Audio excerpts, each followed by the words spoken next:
Daros la bienvenida a todos, a muchos una bienvenida de nuevo y a otras las personas que venís por primera vez, pues también con la gratitud de acogeros. Para mí, para el Instituto, para el Centro Internacional Antonio Machado es enormemente grato recibir por cuarta vez consecutiva, incluidos los años de la pandemia, al Centro Memorial de las Víctimas de Terrorismo, con Florencio Domínguez y Gaizka Fernández Soldevilla a la cabeza. Sería, por lo tanto, la cuarta edición, los cuartos encuentros realizados en colaboración con el Centro Memorial de las Víctimas del Terrorismo de Vitoria. A mí me gusta decir siempre que esas 4 ediciones han tenido un preámbulo, que fue el curso sobre el odio impartido por Martín Alonso, donde ya acudió Gaizka Fernández Soldevilla y allí, digamos, cosimos los cimientos para la futura colaboración. Así que muchas gracias a todos. Me daba la impresión esta noche, mientras trataba en vano de dormir, que esto es como una especie de rito necesario, ¿no? Todos vosotros sabéis que los grandes mitos se realizan en la ritualidad, y el mito, porque muchas veces creo que es eso, el mito de las posibilidades de vivir como ciudadanos en una sociedad libre, donde uno de los pilares fundamentales, el pilar fundamental es la confianza en que tu integridad como ciudadano, tu integridad personal y la integridad de la actividad que tú haces no se va a ver amenazada. Eso creo que es un mito, y ese mito hay que realizarlo y ganárselo continuamente. Esos mitos en la sociedad de la cultura creo que se realizan en rituales como estos, que aspiramos que cada vez tengan una audiencia mayor y un número de integrantes cada vez mayor. Entonces, pues bueno, nada mejor que oficiar un rito dentro de estos muros. El tema de este año, como sabéis, es la pluma y la espada, el terrorismo contra la cultura. Entonces, vamos a hacer hincapié, sobre todo, en los actos de violencia contra librerías, en los actos de violencia contra el cine, contra autores, contra música. Por una parte, esto cabría pensar si no tuviésemos los libros recentísimos de Gaizka o de Ana Escauriaza, que son, me estaba olvidando, los directores y los que han conformado todo este ciclo. Si no tuviésemos los libros recientes sobre la lucha de la universidad contra ETA o sobre los atentados contra las librerías de Gaizka, 2 libros recentísimos de este año, pues pensaríamos que eso había sido poca cosa, que, en fin, los atentados a las librerías, pues algunos los conocemos, desgraciadamente el de Lagun, y aquí está Ignacio Latierro, y los de Minicost de Andoain, la única librería que consiguieron cerrar, y aquí tenemos a sus libreros.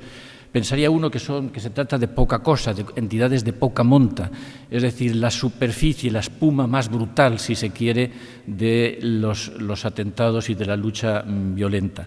Pero el número y la capacidad que han tenido de maleamiento de la sociedad de todos estos atentados es muy digno de tener en cuenta, que es lo que vamos a hacer aquí. Otra cosa incluso me preocupa a mí más, y espero que no coincidáis con mi análisis y con mis temores. Dice el título el terrorismo contra la cultura, pero me da la impresión que la cultura en general, y tal como está planteada hoy mayoritariamente en muchas universidades, en muchos ministerios de cultura, en mucha ideología la cultura se basta y se sobra para atentar contra la cultura. Probablemente de algo de eso nos va a hablar Juan Soto Ibars, pero esa es la impresión, es decir, que en el seno de la propia cultura han serpenteado desde hace muchísimo tiempo ya y viniendo de otras latitudes, modas culturales, incluso me atrevería a decir venenos culturales que han ido pudriendo algunas de las bases fundamentales de lo que es la transmisión de cultura de una generación a otra. No en vano, el lenguaje siempre denuncia perfectamente todo, no en vano el concepto de guerra cultural, que proviene de la maoísta revolución cultural, es lo que ahora está más en boga en muchas universidades, y la lucha es, como antes, casa a casa, calle a calle, pues es departamento a departamento. Es decir, qué departamentos son ocupados por esta tendencia de división multifacética de la sociedad para, en una modernización de los temas de Lenin, del Estado y la revolución, descomponer, hacer que la sociedad se vaya descomponiendo poco a poco para que una cuña oportunista y cínica y muy determinada pueda detonar esas guerras culturales desde todos los puntos de vista: hombres contra mujeres, viejos contra niños, calvos contra peludos, ganaderos contra ecologistas. Es decir, bueno, estamos un poco en esa guerra cultural muy preparada y muy orientada. Así que, bueno, me parece que lo mejor es que me calle, porque no quiero que sea un pesimismo. Yo soy un pesimista activo, pero creo que sí es un argumento suficientemente interesante como para que veamos que a la violencia contra la cultura también podemos añadir una violencia interna de la cultura contra su propia cultura, que a veces aterroriza más. Bien, la situación es muy triste. La situación de las dos librerías que hemos mencionado pues son un emblema. Yo recuerdo cuando en los años, yo he estudiado en la Universidad Central de Barcelona, y recuerdo cuando en los años estos más majaderos del Procés de Barcelona, me llamó un profesor y me dice: en el muro donde tú pintaste aquel verso de Antonín Artaud, dice, nada más que te han contestado y te han puesto "fora Antonio Machado de la universidad". Y entonces, pues claro, eso es un círculo tremendo, ¿no? Y dice, y además, meses antes o meses después, en una jornada que tuvimos de estudios sobre Cervantes, tuvimos que afrontar esa jornada con un montón de botarates detrás de la puerta, chillando, insultando, y supongo que les hubiese apetecido que también Cervantes fuera de la universidad. Cervantes y Machado, nada menos. Bueno, pues eso creo que es la época en la que vivimos, y ojalá fuéramos muchos más, ojalá fuéramos mucho más fuertes, mucho más jóvenes también, y estos actos pudiesen repetirse y repetirse también en cargos como los que habéis hecho ayer a Aitor González de Langarica, que fue el preámbulo de este curso, y donde pudimos ver, y los que no pudieron, aconsejo que la vean, un documental extraordinario sobre la vida y la muerte en el País Vasco, organizado, pedido y fomentado por el Centro Memorial de las Víctimas del Terrorismo.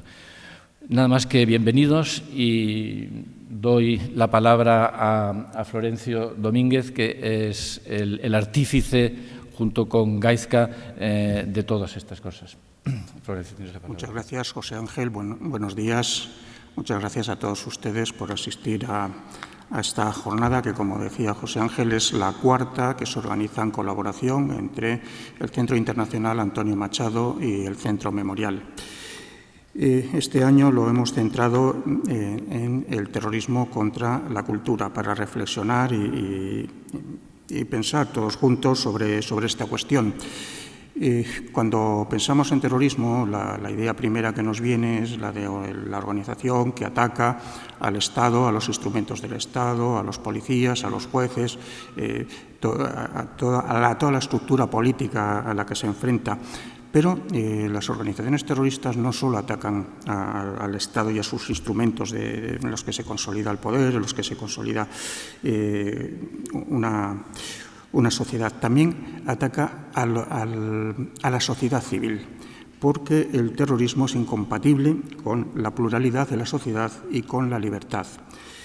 Entonces, en el caso de la historia de ETA, hemos visto, y Ana Escauriaza lo ha estudiado de forma seria, con una reciente publicación, que ETA ataca a la universidad, a los miembros de la universidad, que ETA ataca a la prensa. Es decir, ETA estrena su historia terrorista, su primer atentado contra un periódico, en 1959 en Santander, cuando ni siquiera se sabía que existía ETA. Es decir, la primera actuación terrorista de ETA es contra la prensa. Luego vinieron otros atentados peores. Es decir, cuando ETA se instala en Madrid, antes de asesinar a Carrero, están como locos para tratar de asesinar a un periodista de ABC. Es decir, los primeros etarras que van a Madrid van a intentar asesinar a un periodista. Y lo que pasa es que luego se les cruza la información sobre Carrero y entonces se despistan, aparte de que no lo localizan. Pero bueno, estos atentados contra todo el mundo cultural, siempre y cuando ese mundo cultural sea crítico con el terrorismo, porque no todo el mundo cultural lo es. Es decir, el terrorismo, en el caso del mundo de ETA, no ignora el valor que tienen los productos culturales. O sea, tenemos en la transición que se rueda una película, La fuga de Segovia, con una aportación económica sustancial de una de las ramas de ETA, de la rama político-militar, para hacer una película. En los últimos años estamos viendo una gran cantidad de documentales hechos por gente del entorno, de lo que ha sido el entorno de ETA, que están haciendo un esfuerzo importante por dignificar a los etarras, presentándolos como víctimas. El punto principal, el punto común a todos ellos es que los terroristas son víctimas. No se trata de presentarles un lado humano, como han sufrido los pobres, no se trata de una justificación, como hacían antes, de terrorismo directo, claro y directo, como hacían antes, porque a lo mejor hasta ahora podían tener problemas legales, pero sí hay una justificación del terrorista como individuo, y invirtiendo el papel de verdugo lo quieren convertir en víctimas. Y entonces hay un esfuerzo importante. El esfuerzo que hacen en el ámbito editorial de publicaciones también es muy relevante. Entonces, ellos no ignoran eso, pero no ignoran que tienen que actuar en el ámbito cultural a través de lo que sea, desde obras literarias, de ficción, de memorias, tienen una gran actividad en ese ámbito. Pero aquel otro ámbito que les es hostil lo han tratado de sojuzgar mediante la violencia. Y sobre eso es a lo que vamos a dedicar esta jornada, que empieza ya ahora, porque los que tienen que intervenir son ustedes, los ponentes, y luego los oyentes en el turno de preguntas. Así que, bienvenidos y muchas gracias por la asistencia.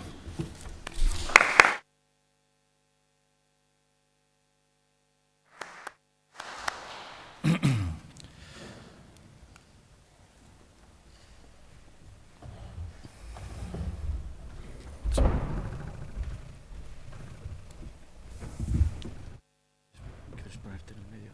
Me da igual. Mejor en los extremos. No soy egocéntrico, lo tengo bien comunicado. Bien, pues damos paso a Juan Soto Ibars, conocido supongo por todo el mundo, pero aquí tenéis dos líneas. Soto Ibars es columnista en El Confidencial, también en El Periódico, y colaborador radiofónico en programas como Julia en la Onda, Cuarto Milenio, Horizonte y también en Radio 3. Es autor de conocidos ensayos como Nadie se va a reír, La casa del ahorcado o bien Arden las redes, donde destaca su defensa de la libertad creativa y la libertad de expresión. También es autor de novelas como Crímenes del futuro o de una biografía sobre un personaje extraño, raro e interesantísimo que durante mucho tiempo se dejó de leer, que se llama Knut Hamsun. El libro es Knut Hamsun, el autor y las quimeras. Te dejo, el título de tu ponencia es La persecución a la cultura ayer y hoy. Les dejo con Juan Soto-Ibarra. Muchas gracias. Muchas gracias a todos los que estáis aquí. Muchas gracias también al Centro Internacional Antonio Machado y al Memorial de las Víctimas que organiza esto. Yo tengo un hijo de 2 años y medio, es decir, para mi hijo ETA y lo que hizo ETA es tan pretérito como era para mí el franquismo cuando nací. No es su época, habrá que contárselo. Y yo he pensado desde que supe que abría el museo... vale, perdón. Vale. Desde que abrió el museo pensé, bueno, a ver a qué edad llevo yo a mi hijo al museo a que lo conozca. O sea, que estoy muy honrado de que esa institución me haya invitado. También estoy muy contento, paradójicamente, de ver a la gente de la librería Lagún, que digo paradójicamente porque sabemos que ha cerrado. Creo que es un hecho triste que cierre una librería siempre, pero que cierre Lagún pues más, y ya se lo he contado antes, pero cuando fui a San Sebastián me dijeron, ¿qué quieres ver? ¿La Concha? Y dije, la Concha de tu madre, quiero ver la librería Lagún, ¿no? Vamos a ver, un sitio mítico. O sea que me alegro de verte por aquí. Vale. Ayer, en el documental que vimos ayer de Aitor, había una frase de Ana. Ana era la hermana de Sebastián, el que matan acusándolo de camello, que dijo, el terrorismo pudre al terrorista por dentro, al que comete la acción, pero también la sociedad en la que ocurre. Claro, el terrorismo, yo diría que es a la convivencia democrática lo que la violación a la convivencia sexual. Es una aberración salvaje violenta de la norma. La norma es que no se hace, la norma es que eso no se puede utilizar y existe, sin embargo, existe. El terrorismo ahora mismo no existe de la misma manera que existía, pero cuando aparece, ciertamente pasa como cuando aparece o cuando crece mucho, cuando se prolifera la violación. Es mucho más difícil la convivencia, aunque no te toque directamente. Pero hay otra cosa, y aquí ya entro en el tema de la conferencia, que es la creencia de que el terrorismo o la violación son el estado natural, son la norma, son lo normativo, son el estado normal de la convivencia, son productos directos de la cultura. ¿Qué es la cultura? La cultura, hay muchas definiciones de la cultura, pero yo quiero siempre usar la más sencilla. La cultura es todo, es una red. La cultura es lo que había, nuestra interpretación sobre lo que había, nuestro intento de entender lo que hay, y está por todas partes. De manera que la cultura a veces se percibe, hoy día se percibe como una especie de camino de redención.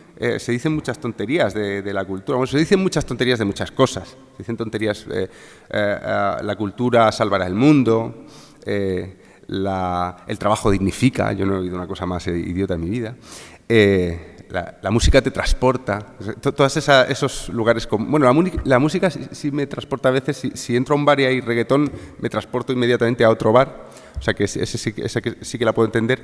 Pero lo de que la cultura nos redime, es quizá la idea más peligrosa para la libertad, porque entiende que la cultura es una herramienta para algo, y casi siempre una herramienta para transformar el alma. Yo voy a poner muchos ejemplos aquí. Vamos a hacer un camino a partir de 3 premisas que considero muy centrales de la cultura hoy. Una es la cultura como amenaza, otra es la cultura como identidad y otra es la cultura como transformador social. Entonces voy a ir de una en una. No voy a tocar apenas o nada el terrorismo, porque yo he venido aquí a aprender de eso. Hay gente que sabe muchísimo, que sabéis muchísimo y que vais a hablar de ese tema. Pero yo voy a hablar de elementos que hay detrás de las justificaciones para la censura, para las amenazas de la cultura. La primera es la cultura como amenaza. Vamos a ver. Hablar de las amenazas de la cultura, de las amenazas que sufre la cultura, siempre es consecuencia de que haya mucha gente que ve la cultura como una amenaza. La censura siempre la persecución de los autores, la persecución de los cantantes, de los cineastas, de los creadores, siempre se justifica en un fin superior. Nunca ha habido una censura que diga, a un poder que diga, vamos a censurar por joder. Vamos a censurar porque nos fastidia que sepan mucho, porque nos fastidia que hagan lo que quieran. No, siempre hay detrás un proyecto de redención. La cultura, o sea, la censura siempre se justifica con grandes palabras de mejorar a la especie humana. Voy a tocar 3 ejemplos que parece que son diferentes, pero son lo mismo. Uno es el realismo socialista. Cuando la Unión Soviética se estabiliza con Stalin, lo que tenemos es un cambio en la forma de interpretar la cultura, muy activo. Stalin dijo que los escritores eran ingenieros de almas. Ingenieros de almas. Estaba diciendo lo mismo que los viejos inquisidores, y de hecho Bulgakov comparaba a Stalin con un gran inquisidor. Bulgakov fue uno de los escritores perseguidos de manera más cruel quizá a lo largo del stalinismo, porque tenía la mala costumbre de reírse de todo. Se acaba de morir Kundera, y Kundera hablaba de los agelastas. Decía que el poder es un agelasta. El agelasta es el que no sabe reír, y no solo no sabe reír, sino que interpreta la risa del otro como una risa hacia él, como una amenaza. Entonces, en tiempos de realismo socialista, el proyecto de la Unión Soviética era utilizar la cultura para erradicar cualquier tipo de depravación burguesa de la mente y de los corazones del proletariado, ¿no? de su proletariado. Se utilizaban unas técnicas de censura que iban hacia los temas. Era mucho más interesante, según nos decían aquellos catedráticos, escribir sobre una podadora o una presa hidráulica que sobre un prostíbulo o sobre unos bohemios. La presa hidráulica era un tema literario mucho más importante. Y también con la persecución de cualquier tipo de disidencia estilística. Esto es muy interesante porque la cultura literaria tiene fondo, tiene temas, pero tiene forma. Y cuando el poder está especialmente paranoico, y en aquella época lo estaba, incluso percibe los elementos estéticos, los elementos estilísticos como clarísimas amenazas a la paz. Esto vamos a ver qué está pasando hoy. De todos los ejemplos que voy a dar, vamos a ir saltando al presente. Luego tenemos el nacionalcatolicismo, que nos pilla mucho más cerca, en España, mucho más fresco, a lo mejor a alguna gente, pero que era el mismo proyecto de salvación, de redención. Era mucho menos estricto, mucho menos... tenía unos tentáculos mucho más débiles que los de una sociedad, una dictadura stalinista, pero el nacionalcatolicismo lo que intentaba era, mediante la cultura, incluyendo la educación y todos estos elementos, redimir, conseguir el español puro, el español católico puro, de manera que las amenazas que había habido para ese tipo de sociedad antes ya fueran imposibles. Naturalmente fracasó el realismo socialista. Esto ya nos va dando una noción sobre que la idea de que la cultura es un arma que puede cambiar la sociedad muchas veces, y que la censura es la herramienta para encarrilar siempre la cultura hacia la consecución de ese elemento, de ese objetivo de redención, casi siempre conlleva un fracaso. Fijaos, después de 80 años de educación soviética, de medios de comunicación soviéticos, de control férreo del discurso, de universidades soviéticas, de enfoques soviéticos, después de 80 años de esto, ¿qué pasó al día siguiente? Saltó por los... ¿Dónde estaba? Si en 80 años no pudieron crear un hombre soviético. En cuanto el régimen se pudrió lo suficiente como para caerse a pedazos, aquella gente educada, adoctrinada durante generaciones en unos principios ideológicos mediante la cultura, se había convertido en otra cosa. Claro, lo que había caído era el velo que la censura pone sobre la sociedad. La censura hace creer al poderoso que la sociedad es como él. Pero no era así. En el nacionalcatolicismo pasó lo mismo. El destape no fue una operación antifranquista muy fina de los masones para derribar la moral instaurada por el nacionalcatolicismo. Es que el nacionalcatolicismo no había conseguido instaurar esa moral. Por eso yo le doy... antes ha salido la palabra pesimismo. A veces puede vencernos el pesimismo cuando vemos que vivimos en una sociedad democrática donde hay tanta gente que ahora prefiere la censura o la defiende de maneras un poco civilinas. Pero el optimismo llega cuando ves el final del camino, cuando ves a dónde lleva ese tipo de estrategia de control, que es a ninguna parte. Esto nos lleva a la corrección política, que sería, si el realismo socialista ocurrió en un país muy lejano y hace muchos años, y el nacionalcatolicismo hace muchos años en un país menos lejano, la corrección política sería hoy una de las formas. La corrección política tiene muchos nombres, se le llama la cultura de la cancelación, se la llama lo woke. Yo siempre que digo corrección política me refiero tanto a la de izquierdas como a la de derechas. Robert Hughes habla de la corrección política en la izquierda y de la corrección patriótica en la derecha, pero vienen a ser la misma cosa, ¿no?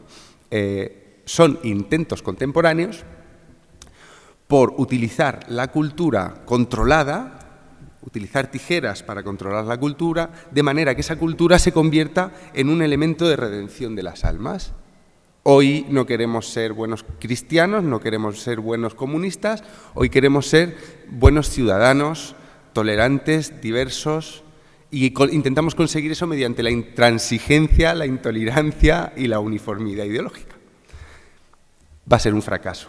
Pero aquí, en estos tres ejemplos, lo que tenemos son claras expresiones de momentos de la historia en los que la cultura se ve como una amenaza. Yo no equiparo estas diferentes épocas, pero se ven las rimas. A mí me interesan mucho las rimas, y las rimas pueden llevar mucho más allá. En el elemento central de la censura siempre hay una palabra, y esa palabra es lo puro, la pureza. La censura del poder, de cualquier poder, no necesariamente un poder institucionalizado, un régimen, puede ser el poder de una multitud, puede ser el poder de un sentido común, puede ser el poder de alguien con armas, en el caso de ETA se veía. Pocos armados con mala leche pueden convertir en una sociedad democrática o una región en pasto de la censura. El poder siempre pone los ojos en una idea falsa de la cultura, en una idea sesgada de la cultura que se llama pureza. Y todo lo que se sale de la pureza, a veces se llama ortodoxia, pero en el centro de la ortodoxia hay una idea de pureza. Por eso muchas veces se llama puritanos a los que quieren censurar lo que no les gusta. Es una buena etiqueta la de puritano, porque no debería remitirnos a los puritanos cristianos, americanos solamente. El puritanismo es una obsesión con la pureza. Primero, una obsesión con que existe la pureza. La pureza siempre es una decisión de un grupo. La pureza no existe como tal en el ámbito de las ideas, pero es una obsesión con su existencia y una paranoia con sus amenazas. Ya tenemos planteado el escenario sobre el que nacen las amenazas a la cultura. La pureza nos lleva a la cultura como identidad, que es la segunda parte. Hace unos años yo me di cuenta de que utilizaba mucho una palabra en artículos. Yo escribo mucho sobre polémicas de la libertad de expresión y me di cuenta de que utilizaba mucho una palabra y no sabía lo que era. No sabía lo que era en el sentido profundo, y creo que le pasa a mucha gente. Esa palabra era tabú. Dices que parece que por ejemplo, ciertos departamentos de universidades americanas se han convertido en fábricas de tabú. Están fabricando tabúes y exportándolos. Esto es lo de la apropiación cultural, por ejemplo, que aquí no ha arraigado, que aquí no se ha convertido en nada más que a veces un chascarrillo, y sí que habrá alguna gente que se lo crea, y que intente, pero en España realmente la apropiación cultural americana no se ha convertido en una fuente de polémica, pero sí vemos que desde la perspectiva de la apropiación cultural o desde otras, lo que se intenta es imponer tabúes. Imponer tabúes y hacerlos pasar por sentido común. La frase que más me revienta de las que se oyen muy aceptadas en el nuevo sentido común, por lo menos mediático, es: esto en esta época ya no es aceptable. Por ejemplo, lo dicen con chistes de Arévalo. Es que esto ya, en esta época, ya no lo acepta la sociedad. Y yo pienso, ¿y por qué mi abuela se ríe? Está fuera de la sociedad mi abuela. Todavía no se ha muerto, tiene 96 años, pero ¿podéis esperar 4 añitos más para decir que eso ya no?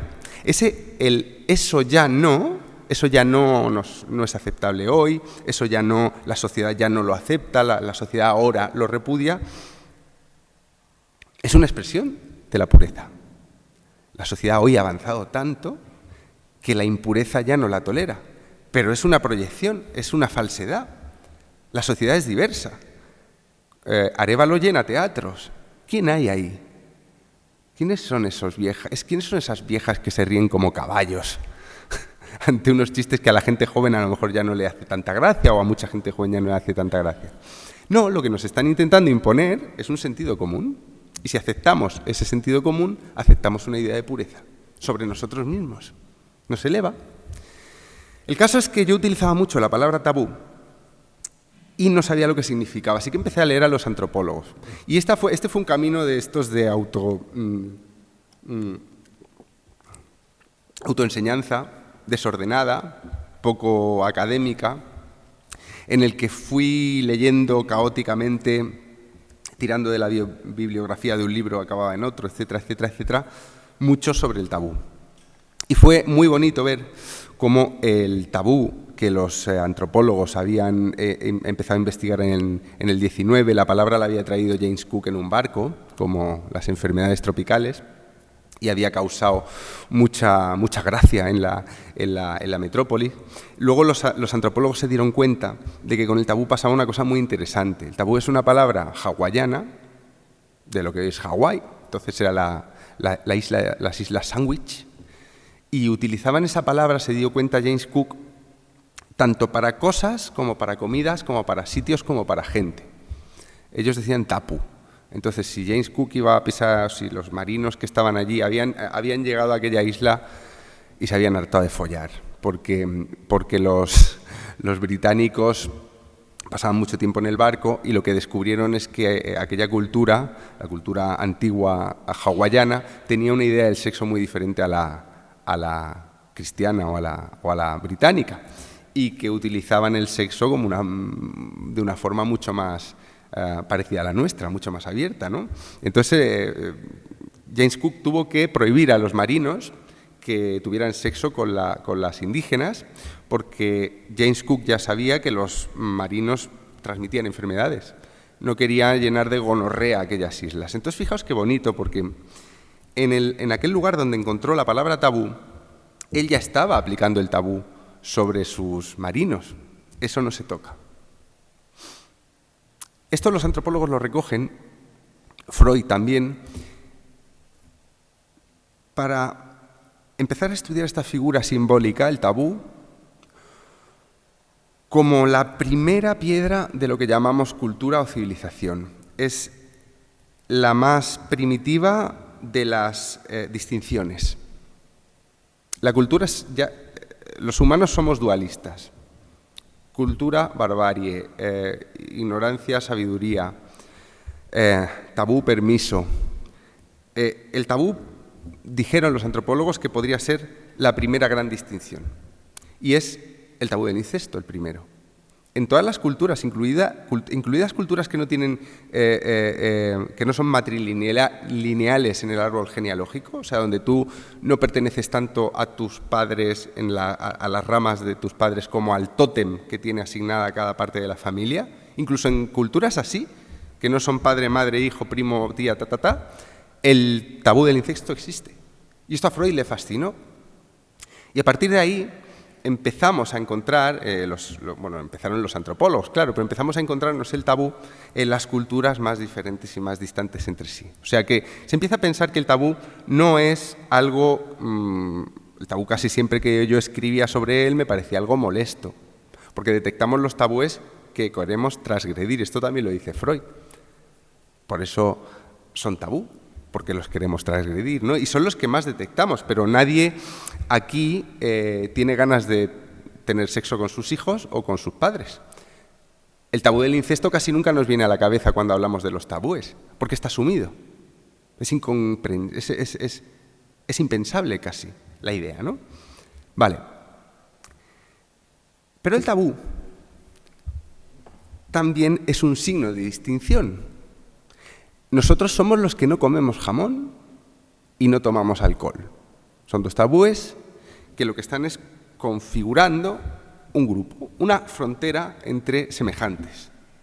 Una frontera de origen cultural entre dos grupos. Vale. Ahí es donde el tabú se convertía en algo extraordinariamente interesante para mirar el momento cultural actual.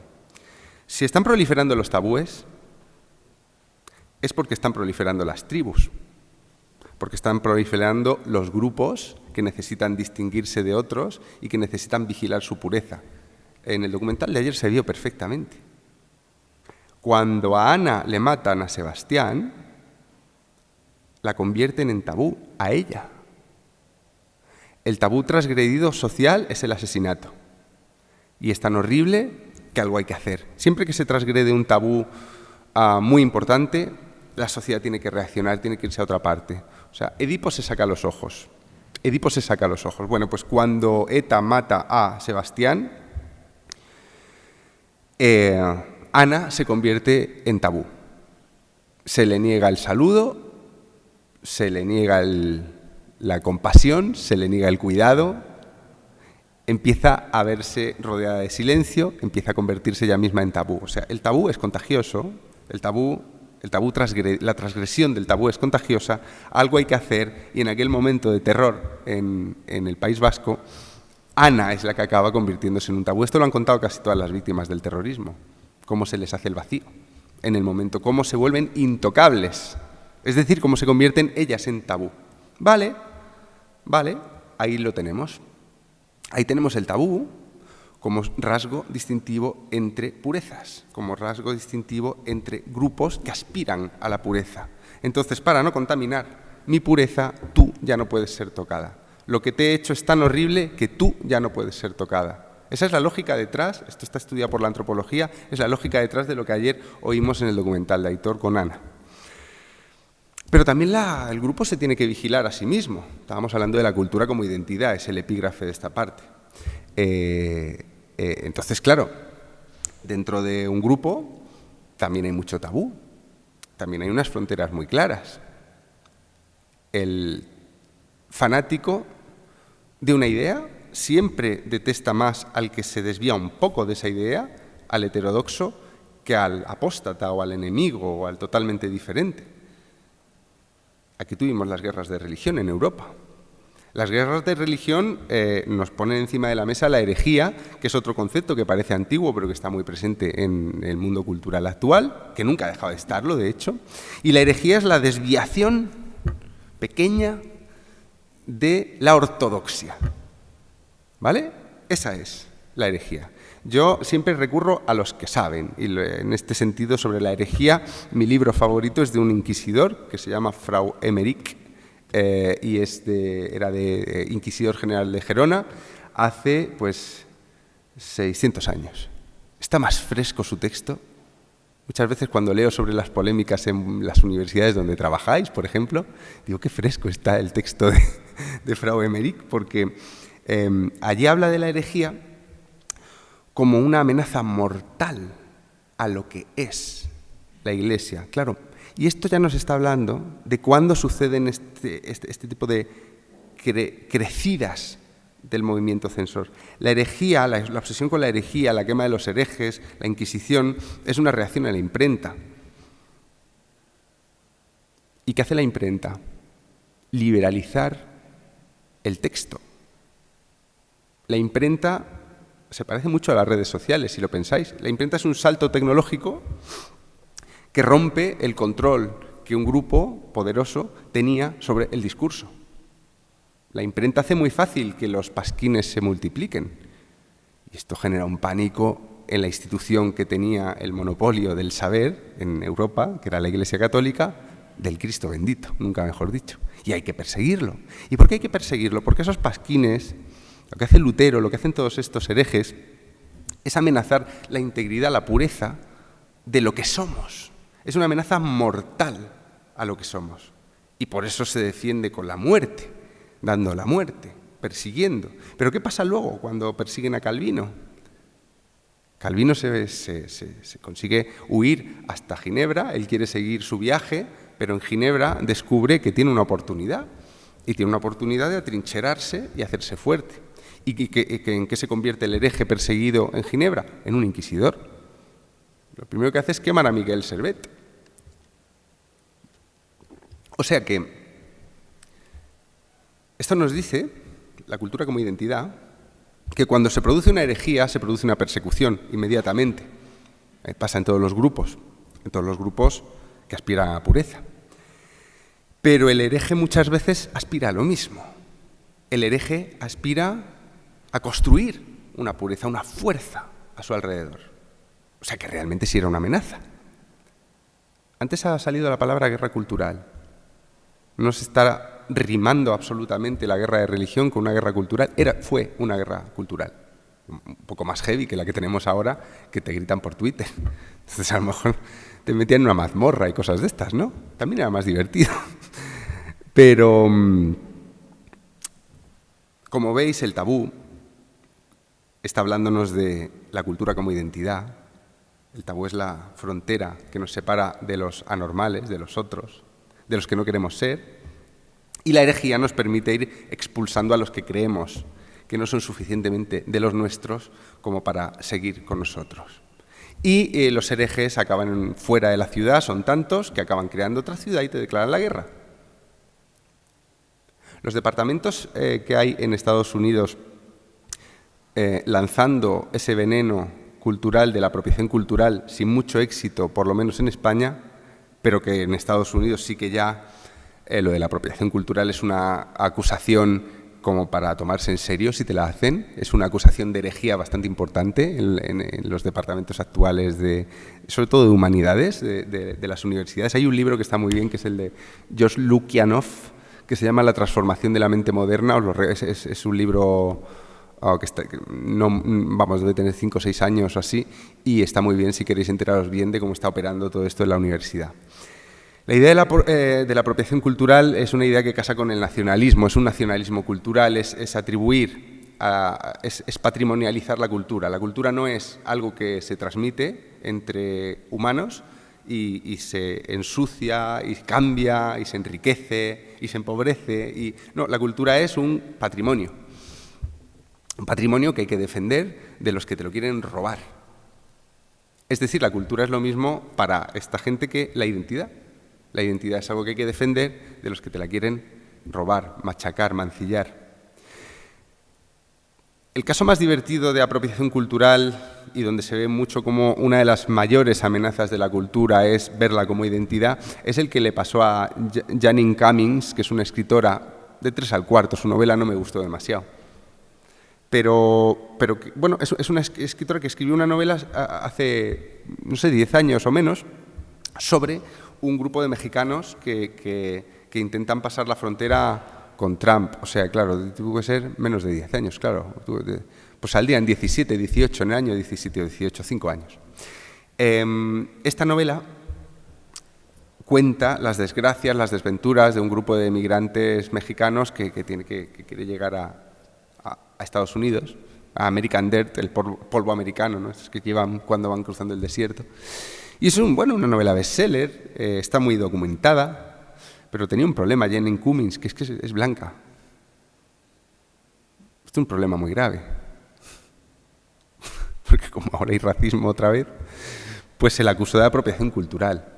Y tuvo unos problemas tremendos para sacar ese libro. El libro consiguió salir, pero tuvo unos problemas tremendos, una acusación tremenda, y quedó instalada una idea, y quedó instalada en la prensa. La prensa atacaba mucho, la prensa progresista, New York Times, etcétera, atacaban mucho la arrogancia de esta blanca que se atreve a robar su cultura a los mexicanos, que son los que tendrían que estar escribiendo sobre esto, ¿no? También en México recibió mucha caña y me sorprendió, incluso en Letras Libres leí algunos artículos que habían ya asumido como verdad esto de que no era del todo adecuado que una persona, no sé, que Flaubert escriba de una mujer como Madame Bovary. Esta idea de que tú tienes que escribir de lo que eres y la documentación no te sirve de nada. Y que si tu novela está mal documentada o no refleja exactamente las experiencias de esa gente, ya es un problema. Cuando la novela puede tener otros elementos que la hagan atractiva. Bueno, ahí tenéis un caso. El caso inverso sería Paco de Lucía.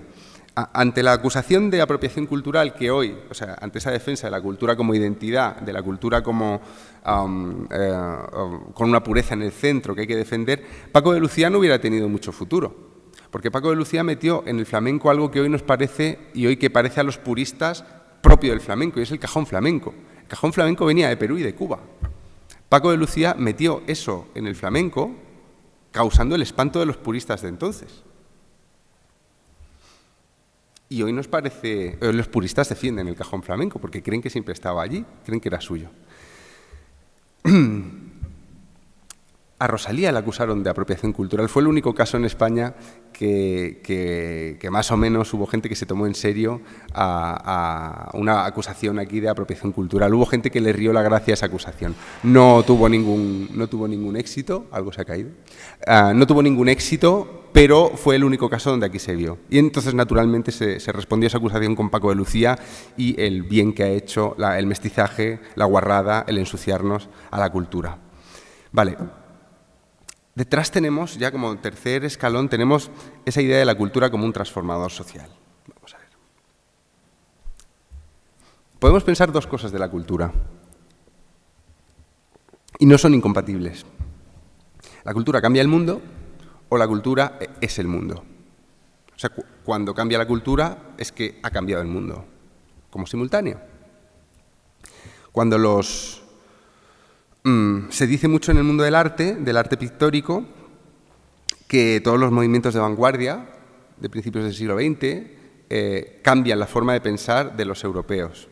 Pero si vamos a las cronologías vemos que está la Primera Guerra Mundial, que está el primer despertar sexual cuando faltan hombres porque han muerto todos en las trincheras en la entreguerra, que en el momento en que están floreciendo esas vanguardias están pasando cosas muy terribles. Muy terribles, son momentos de gravísimo peligro en la cultura. Entonces, claro, la idea de los censores siempre es que la cultura nos transforma y que se puede utilizar para transformarnos, por tanto, ¿no?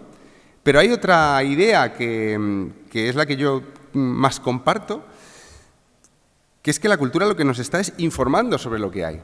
Que la cultura es una descripción muy precisa de lo que hay en la que intentamos ser nosotros los que describimos lo que hay. Utilizamos los elementos de la cultura para intentar averiguar dónde estamos. La cultura responde a la pregunta de ¿dónde estás? ¿Dónde estás? ¿De dónde vienes? ¿Dónde estás? Y hay quien se atreve a aventurar, mirando a la cultura, siempre el espejismo de hacia dónde vamos, ¿no? La cultura, para mí, no es más que eso. Quien quiera utilizar una película para cambiar las mentes, me parece que estará condenado al fracaso, porque lo que hace la cultura es despertar, a lo mejor ordenar, a lo mejor jerarquizar ideas dispersas que nosotros tenemos dentro. En ese sentido siempre puede ayudar a los ya convencidos, ¿no? La cultura para mí es un arte de conversos, no un conversor. El libro que te cambió la vida puso de manifiesto algo que ya estaba cambiado en ti, ¿no? Vale.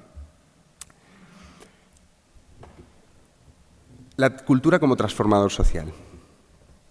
Voy a leer unas cosas que han pasado recientemente.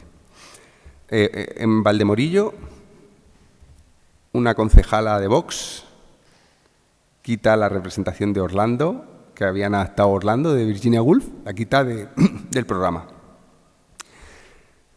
En Briviesca, en Burgos, quitan una obra sobre un maestro republicano fusilado.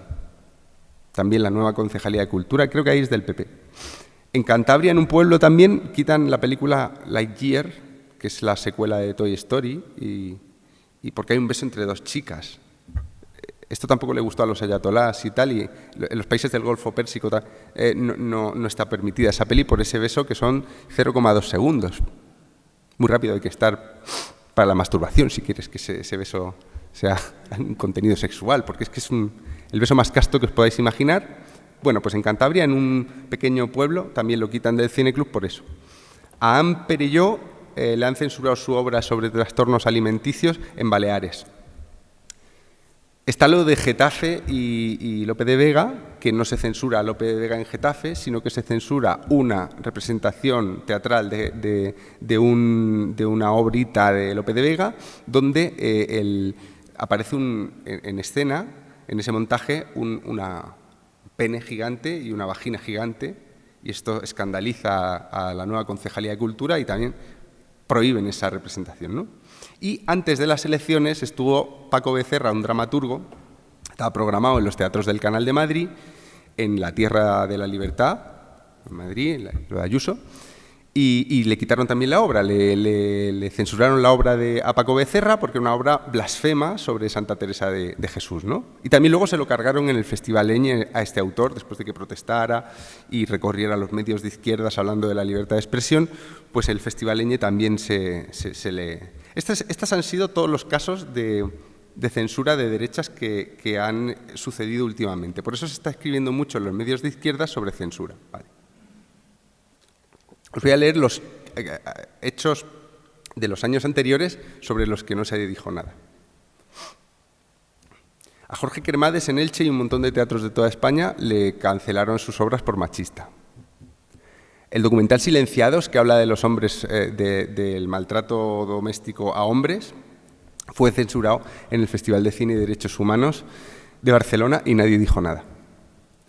El Viejo Topo, la revista mítica de la decana del pensamiento de izquierdas, fue censurada en la Feria Literal de Barcelona hace 3 semanas y nadie dijo nada. Lidia Falcón, la echaron de Izquierda Unida por sus opiniones sobre el tema trans. Podemos amenazó con llevar al hormiguero a la Fiscalía, y creo que la Fiscalía dijo que lo iba a investigar, por unos comentarios que habían hecho Pablo Motos y Jorge Lago sobre la forma en que presentaron a Pilar Lima, que era la candidata boyera sorda y por tanto votable de Podemos en Valencia. Nadie dijo nada. A Pablo de Lora le cancelaron en la Pompeu Fabra una charla porque había dado una entrevista en El Mundo antes y el titular no había gustado a los activistas de la universidad y tuvo que... no la dio. Nadie dijo nada. A Zetangana en Bilbao lo vetó Podemos y Bildu y nadie dijo nada. No, es mentira. El mismo Pablo Iglesias dijo que esto le parecía un exceso. Hay que ser justos. Pero le cancelaron el concierto. A Ernesto Castro, en el Congreso de Filosofía Joven de Santiago, se lo cargaron porque su hermana le había acusado de robarle los apuntes. Y nadie dijo nada.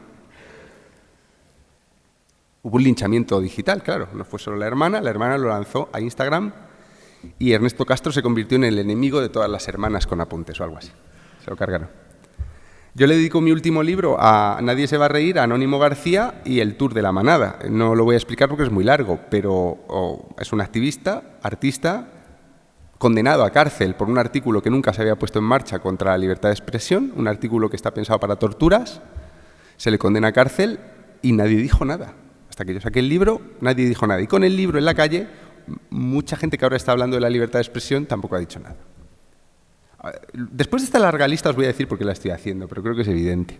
A Camilo de Ori lo condenan por el mismo artículo penal que Anónimo García un año después, o sea, ya se ha abierto una veda con ese artículo por unos chistes en Twitter sobre el niño que se cayó a un pozo. Uno de ellos, ¿cómo has podido caer tan bajo, Julen? Lo tenía que decir. Eso es para amantes del humor negro, nada más eso. A Rafael Rey lo echaron de Público por ser demasiado crítico con Podemos. Y a Chabel Vegas también. Nadie dijo nada. A José Rasti y Marino Pérez los han perseguido. El libro que tienen se llama Nadie nace en un cuerpo equivocado, también sobre el tema trans, y les han boicoteado y censurado varias presentaciones, pedido la retirada del libro, y lo último es que hace 2 semanas TV3 censuró su participación en un documental. Nadie dijo nada. La coplilla sobre el nepotismo de Iglesias y Montero, que publicó un juez en una revista pequeñísima de una organización judicial, la denuncia, o sea, la primera condena, cuando denunciaron al autor, era de 70.000 euros y nadie dijo nada. Luego el Tribunal Supremo lo absolvió, pero la primera condena es 70.000 euros por una coplilla mínima de mejor o peor gusto. Nadie dijo nada. A Sherpa, de Barón Rojo, le han hecho boicot también en festivales de heavy metal porque es facha. Entonces, para ser heavy metal no puede ser facha. no sé, Metallica son también bastante fachas. Pues no, en España no, porque tienes que ser de izquierdas si haces heavy metal, coño, y si no te boicoteamos. De Plácido Domingo, ¿para qué vamos a hablar? No es que no haya ninguna condena penal o judicial contra Plácido Domingo, es que ni siquiera hay ninguna acusación judicial contra él. Lo que ha habido han sido noticias sobre lo que se le acusa, pero no ha habido ni resoluciones judiciales ni tampoco acusaciones judiciales. Y ya sabéis, no debería volver a pisar un escenario. Y nadie dice nada. En Navarra, el Plan Educativo Escolae tiene una lista negra de libros y canciones que no se deberían enseñar a los niños, por cuestiones de estas de la pureza. Pues es que no creas buenos ciudadanos si leen Caperucita. Pues que claro, no sé cómo hemos podido llegar vivos sin ayuda de esta gente a la sociedad actual. Bueno, Molotov tiene una canción que se llama Puto y durante años pues muchas concejalías también se le censura porque es una canción que se entiende como homófoba. En Barcelona hubo una escuela pública que censuró también Caperucita y otros cuentos porque una asociación de madres decidió que es que no podía ser, que leyeran esas guarradas. Arcadio Espada criticó que Ferreras hiciera aquello diera la noticia aquella, el bulo sobre Podemos, ¿os acordáis, no? Que se filtró que Ferreras, sabiendo que una cosa era falsa, la daba en el programa. Era un bulo que había metido Eduardo Inda, y entonces Arcadio Espada, columnista nada simpatizante de Podemos, criticó esto en un artículo en El Mundo y lo echaron de A3 Media. Y nadie dijo nada. Cancelaron unas jornadas sobre prostitución en la Universidad de La Coruña porque no eran suficientemente abolicionistas todos los participantes. Claro. A Kiko Alsedo, hace una semana, le intentaron boicotear, censurar la presentación de su libro en Granada. Su libro se llama Algunos hombres buenos y trata el caso de los ex de María Sevilla y Juana Rivas.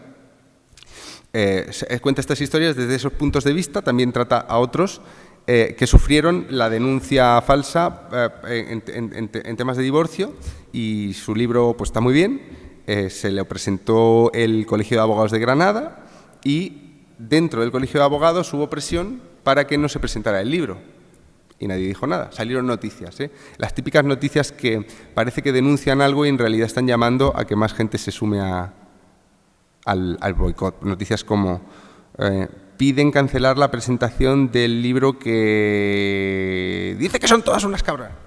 O sea, ya te dicen mal lo que el libro está contando para que tú también digas, pues no estaría mal que eso se prohibiera. Y no vamos a hablar de todas las campañas de publicidad y de todas las denuncias que el Instituto de las Mujeres en relación con esto ha ido lanzando, todos los anuncios que han caído, pues no sé, las polémicas por un cartel donde sale un bikini, no sé qué, y están anunciando. En fin, he querido ser un poco exhaustivo en esta lista, porque frente a los casos de censura de derechas que he enumerado al principio y que están llenando estos días la prensa, y que yo, por supuesto, condeno cada uno de ellos, tenemos mogollón de casos donde no es el poder de el inmenso poder omnímodo de un concejal de un pueblo pequeñísimo que quita una obra de un cartel, no es ese poder, sino que es el poder de la multitud, de una multitud que no sabemos a qué representa, de una multitud que se siente amenazada por expresiones culturales sistemáticamente. Vivimos en un tiempo de injusticia, vivimos en un tiempo donde hay trabajo precario, donde hay no sé qué, donde hay millones de problemas y mucha gente está intentando mejorar el mundo censurando cosas. Es una tremenda paradoja, bueno, de nuevo, creo que habla de cómo somos más que otra cosa, ¿no? En todos estos casos, el silencio de los defensores de la libertad de expresión, de los que ahora son defensores de la libertad de expresión, que no son los mismos que eran antes, fue atronador. Y fue atronador cuando no directamente se defendió. Y se defendió con los elementos de la pureza, de la ortodoxia que hemos citado antes, nunca expresados de manera valiente. O sea, la censura hoy siempre dice que no es censura. Estamos en la posmodernidad. La censura hoy es democracia, la censura hoy es que la sociedad ya no tolera tal cosa, La censura hoy es muchas cosas así, pero aquí lo que tenemos sistemáticamente son intentos de salvarnos a todos fastidiando a alguien que ha escrito, cantado o rodado algo. Sistemáticamente. ¿Vale? ¿Cómo hemos llegado hasta aquí? Yo creo que hay dos piezas muy importantes. He empezado con la herejía, he citado también el tabú. Me gusta siempre conectar las cosas que pasan con lo que ha pasado, porque lo contrario es el adanismo. Yo en mi primer libro, de los que he citado antes, En Ar de las Redes, fui un poco adanista. Es un libro que tiene partes que hoy me disgustan, porque mucha gente, ante esta cosa de la cultura de la cancelación, ante estos movimientos, dicen, estamos peor que nunca, es que esto es inaudito. Y realmente es mentira. Es mentira. Bueno, ya sabéis perfectamente lo que estaba pasando en el País Vasco cuando ETA. O sea, bueno, el libro de Ana o el de Gaizka, pues es que lo tenéis ahí, era mucho peor. Y eso era censura en democracia. Eso era persecución de la cultura en democracia. Y con muertos encima de la mesa. O sea, era peor. O sea, ahora hay gente que dice, no, es que estamos peor que nunca, es que esto es que retroceso. No, es mentira. El adanismo tiene mucho que ver con estos actos de censura. El adanismo es una expresión de la novolatría, y la novolatría no es solamente la fascinación por lo nuevo. Oh, sale un nuevo iPad, me lo tengo que comprar inmediatamente. Eso es una expresión de la novolatría, pero la novolatría sobre todo es el desprecio a todo lo que no es nuevo. El desprecio a los viejos, el desprecio a la música que escuchan los viejos, a los libros que han leído los viejos, el desprecio a uno mismo, a la propia sociedad en la que vives, porque todo está construido antes de que tú llegaras. Una de las cosas que generacionalmente más me irritan con mi propia generación es eso, de como no votamos la Constitución hay que cambiarla. Me parece una cosa absurda. ¿Cuántas cosas que había antes de que llegáramos nosotros estaban más o menos bien, no? Pues no, la novolatría es la incapacidad para valorar aquello que ya estaba antes de que tú llegaras. Tú tienes que crear el mundo cada paso que das. Y tú lo vas a hacer bien. Es así como en Edimburgo se quita el nombre a la torre de la biblioteca. ¿Sabéis cómo se llamaba la torre de la biblioteca de la Universidad de Edimburgo hasta el año 2018? Hume. David Hume. ¿Y sabéis por qué lo quitaron? Porque David Hume había dicho no sé qué sobre los esclavos. Ya no se llama Torre David Hume. Esto ha pasado sistemáticamente.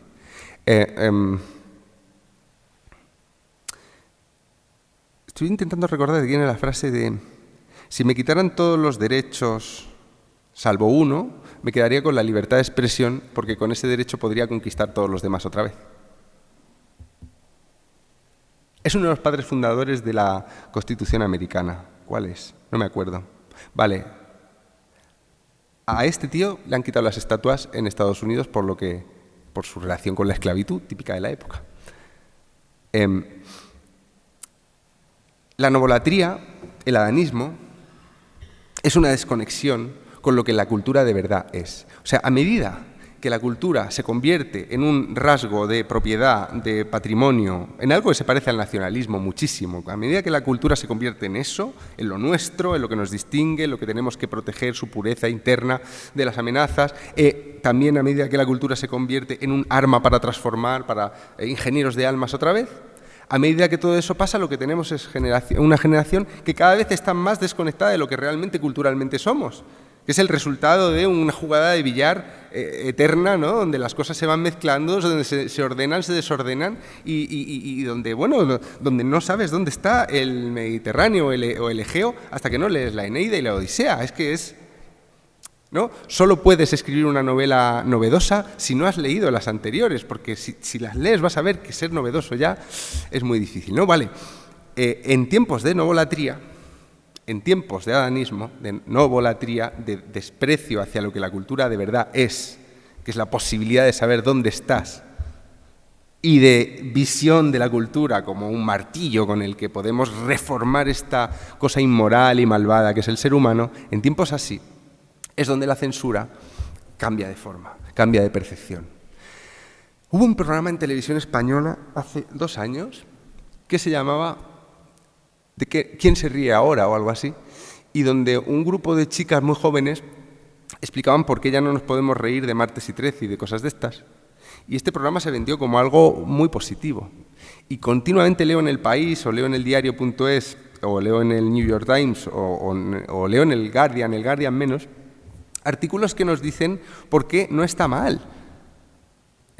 Que la gente, interpretando que la gente es una cosa homogénea o politizada en un sentido, que la gente persiga a J.K. Rowling, porque eso es una buena expresión de que somos muy tolerantes en realidad, ¿no? En este momento, lo que ha cambiado respecto a momentos anteriores es que el censor se ve como alguien bueno. En la época franquista, cuando había una censura institucionalizada del poder, el censor se veía como un tipo cutre y desagradable. El censor era un aguafiestas. La sociedad española que vivía bajo la censura franquista no se tomaba la censura en serio. No había un puñetero cineasta, escritor, que no hiciera juegos para burlar la censura. Lo han contado millones de veces después. Como sé que me va a quitar el beso, pero yo lo que quiero poner es esta manifestación o lo que sea, esta otra idea, pongo el beso antes y ya, corta el beso y lo demás lo deja, porque el censor tampoco lo dedicaba. El censor era un funcionario. Cuando el censor es un funcionario, la censura es fácil de burlar. Pero cuando el censor es un entusiasta, tenga o no cargo, tenga o no plaza, tenga o no poder institucional, cuando el censor es un entusiasta aplaudido por los que creen que la cultura va a salvar el mundo y que la censura va a ayudar a salvar el mundo, entonces es cuando estamos en un problema real. Y yo creo que estamos en ese momento. Estamos en un problema real porque todos estos casos que yo he dicho españoles no fueron denunciados por la sencilla razón de que el censor se ve como alguien que está haciendo algo bueno. Y esto nos habla sobre la desconfianza. Voy a acabar con esto. La libertad de expresión es posiblemente el derecho sobre el que más gente ha escrito sin saber lo que era realmente. Todo esto que estamos viviendo, todo este aparente retroceso, es un espejismo en medio de un gran adelanto. Antes cité la imprenta. La invención de la imprenta construye la Inquisición, anticipa la Inquisición. O sea, la Inquisición reacciona a esa difusión descontrolada que va a traer la imprenta con un cepo muy grande. Todos estos movimientos de censura popular o de censura de departamentos o de censura de activistas o de... Todo esto viene después de 2008. Viene antes de 2008, los casos de censura en España eran bien los del País Vasco con ETA cargándose un periodista o pegándole fuego a una librería, y el terror que provocaba en la gente. La censura no necesita... O sea, la víctima de la censura no es el periodista asesinado por ETA, son todos los demás. Porque esos son la víctima de la censura, porque son los que dicen, hostia, ahora, por aquí no, me voy a callar. Ya está, ha triunfado la censura. Cuando mucha gente dice, mejor me lo callo, ha triunfado la censura. Da igual que sea Franco, ETA o un grupo de gente que te llama a algo que no te gusta. Vale. La libertad de expresión hasta 2008 era censitaria. Esto es una idea que yo últimamente estoy repitiendo por ahí, porque me parece que suena a provocación, pero igual que la democracia era censitaria cuando tú para votar tenías que tener propiedades, entonces la democracia funcionaba muy bien, porque solo votaba la gente. Hoy día hay gente que dice que tendríamos que volver a que esto de que vote todo el mundo, hay mucho tonto, coño, ¿no?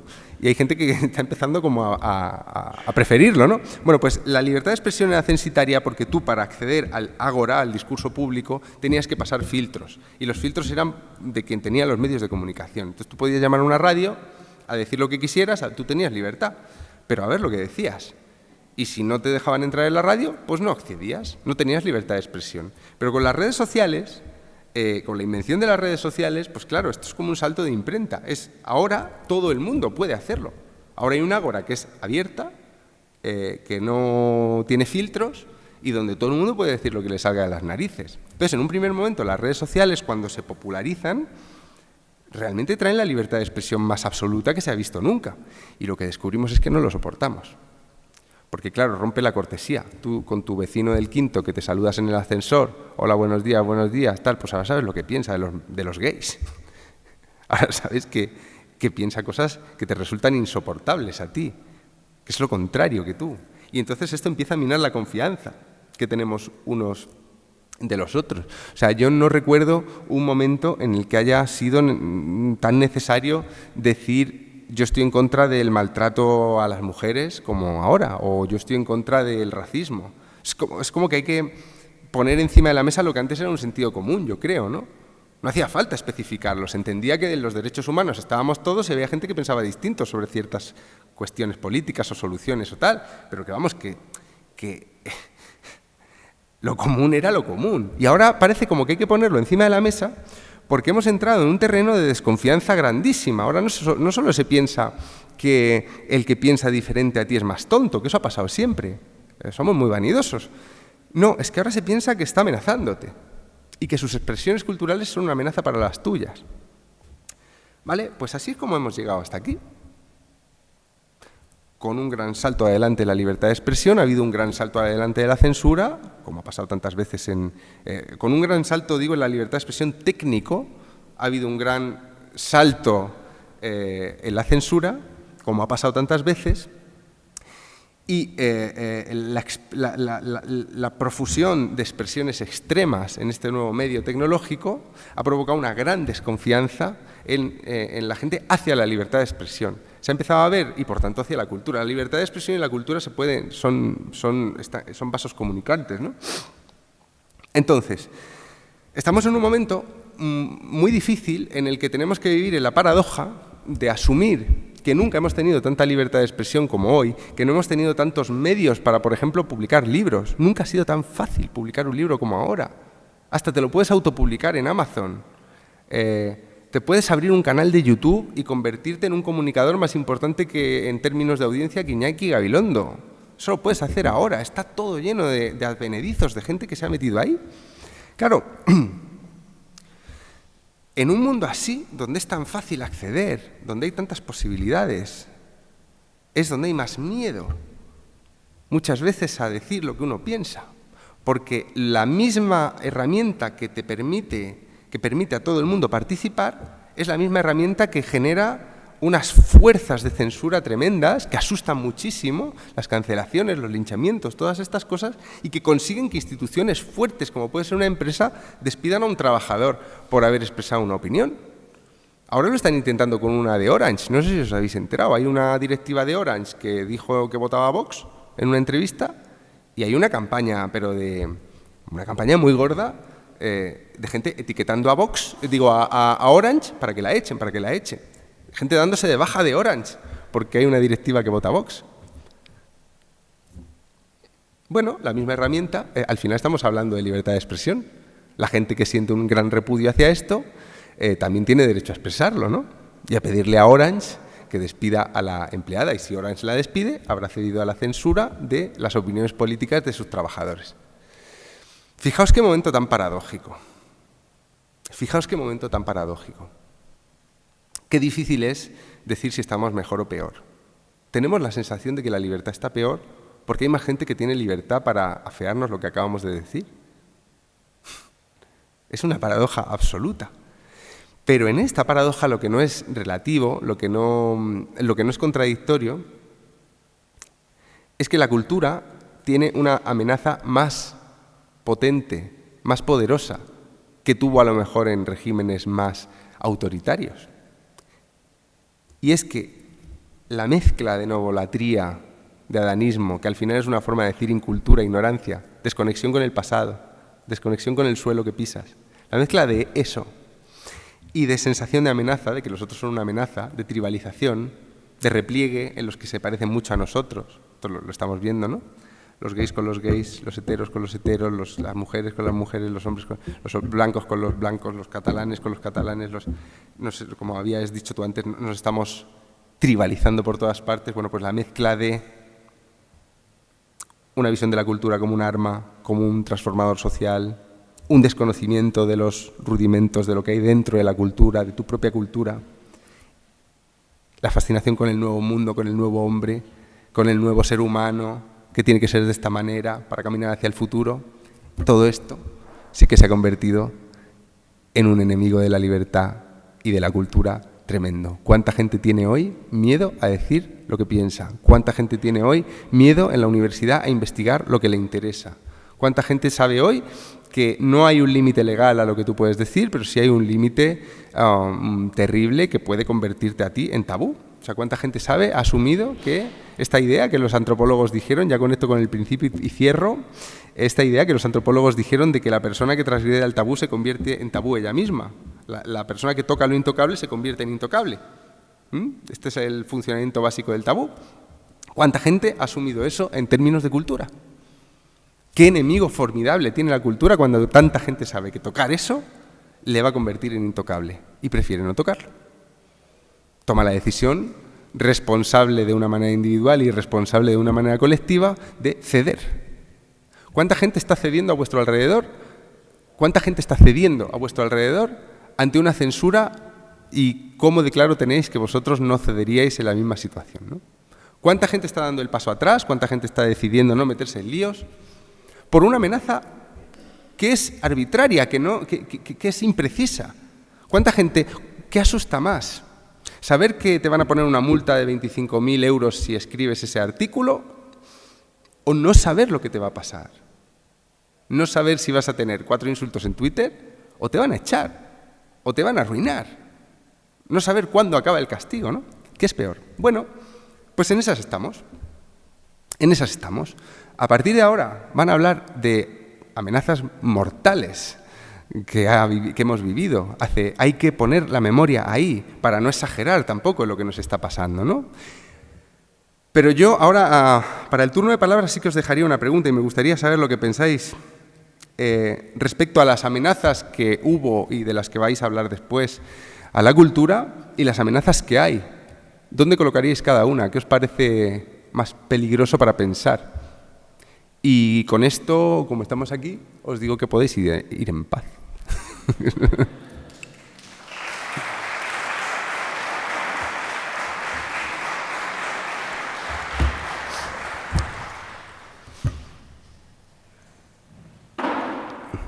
Ahora se supone que preguntáis o habláis.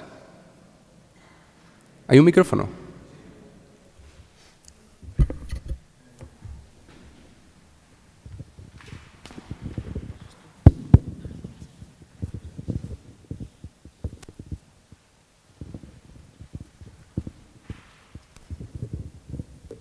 Bueno, ¿sí se oye bien? Sí.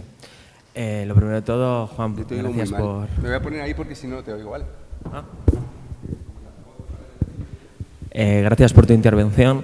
La verdad es que yo hay muchas cosas que bueno, como te sigo, lo que escribes en El Confidencial, también he leído varias de tus obras, no me eran ajenas. Pero una de las conclusiones que yo saqué en su momento de uno de tus libros, de Arde en las redes, y que hoy has venido también a ampliar, creo que es que la libertad de expresión al final, esta masificación de la libertad de expresión a través de las redes sociales, corrígeme si me equivoco, ha creado un problema en realidad de convivencia. Entonces, porque al final el hecho de que exista esa libertad de expresión masiva nos da lugar a que haya personas mucho más, ¿cómo decirlo?, que se rasgan las vestiduras por cualquier motivo y en otros momentos no lo había. Esto me lleva a una pregunta o a una duda bueno, sustancial, ¿no? Al margen de los procesos de introyección, ¿no? Ese proceso psicológico que ya hemos adquirido en muchos casos de autocensurarnos a nosotros mismos para no expresar determinadas ideas que nos puedan generar ese futuro problema, me lleva a algo clave de lo que has hablado muchas veces, a la hora de hablar de la libertad de expresión. Hay que poner entonces límites a la libertad de expresión. Estamos llegando a esa conclusión, porque si estamos en ese momento, yo no sé si me gusta ese momento. Es decir, es que esto se está discutiendo mucho. Al final todos queremos poner límites, queremos construir muros. Y claro, estamos en una disyuntiva muy peligrosa, bajo mi punto de vista, al punto de que, bueno, yo no sé si conocéis esto, imagino que sí, porque en su momento tuvo bastante repercusión en diferentes medios de comunicación, que fue el hecho de que determinadas inteligencias artificiales llegaban a la conclusión de que la mejor opción para el ser humano era vivir en el fascismo. Entonces, a mí me preocupa, me preocupa, y tú mismo lo has iniciado con tu introducción, porque tenemos niños que son pequeños, que el día de mañana van a vivir en una sociedad que no sabemos qué les va a deparar.